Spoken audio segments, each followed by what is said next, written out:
Welcome to heavenly சமையல். நாம் இப்போ சட்னி வெரைட்டிஸ் பார்த்துட்ருக்கோம். அதில் இன்றைக்கி பார்க்க போகிறது வேர்க்கடலை சட்னி. இது இட்லி தோசை எல்லாத்துக்கும் சூப்பராக இருக்கும். வாங்க வீடியோக்குள்ளே போகலாம். நாம் இன்றைக்கி பார்க்க போகிறது வேர்க்கடலை சட்னி.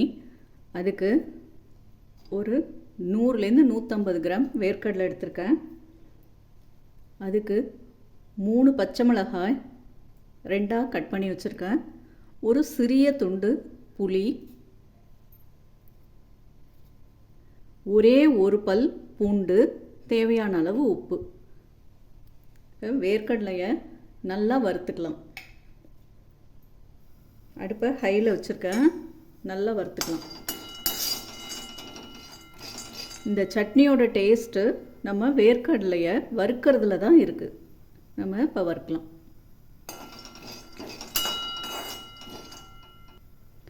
எண்ணெய் எதுவும் ஊற்றக்கூடாது, வெறும் வாணலில் தான் வறுக்கணும்.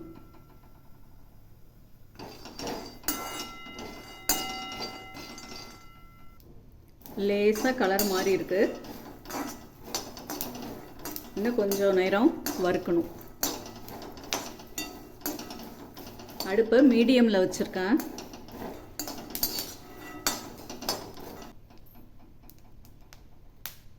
நல்லா இப்போ வாசனை வருது. நல்லா வறுபட்டுருச்சு. இப்போ அடுப்பை ஆஃப் பண்ணிடலாம். பாருங்கள், நல்லா வறுபட்டுருச்சு. இதை ஆறினோடனே தோல் எடுத்துட்டு எப்படி அரைக்கிறதுன்னு பார்க்கலாம். வேர்க்கடலை நல்லா வறுத்து தோல் எடுத்து வச்சுருக்கேன். இப்போ நம்ம எடுத்து வச்சுருக்கிற பச்சை மிளகாயை வதக்கிடலாம். அதுக்கு வாணலில் கொஞ்சோண்டு எண்ணெய் விட்டுருக்கேன்.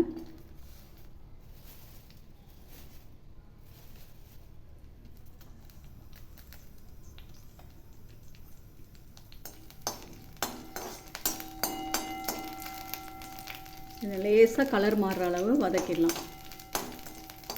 வேர்க்கடலை சட்னி சிவப்பு மிளகா வச்சும் அரைக்கலாம். பச்சை மிளகா வச்சு அரைச்சா இன்னும் டேஸ்ட்டாக இருக்கும். பச்சை மிளகா நல்லா வதங்கி கலர் மாறிடுச்சு. இப்போ அடுப்பை ஆஃப் பண்ணிடலாம். எல்லாத்தையும் அரைச்சிட்டு வந்து கடுகு உளுந்து கருவேப்பிலை தாளித்து கொட்டிடலாம். நல்லா கெட்டியாக அரைச்சிட்டு வந்தாச்சு. இப்போ ஒரு தாளிப்பு கரண்டியில் கொஞ்சமாக எண்ணெய் விட்டு வச்சுருக்கேன். இப்போ எண்ணெய் காஞ்சிருச்சு. கடுகு உளுந்து கருவேப்பிலை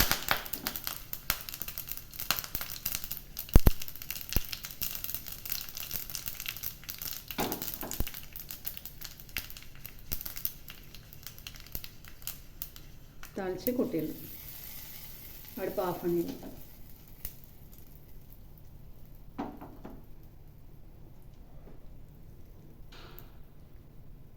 நல்ல டேஸ்டான வேர்க்கடலை சட்னி ரெடி.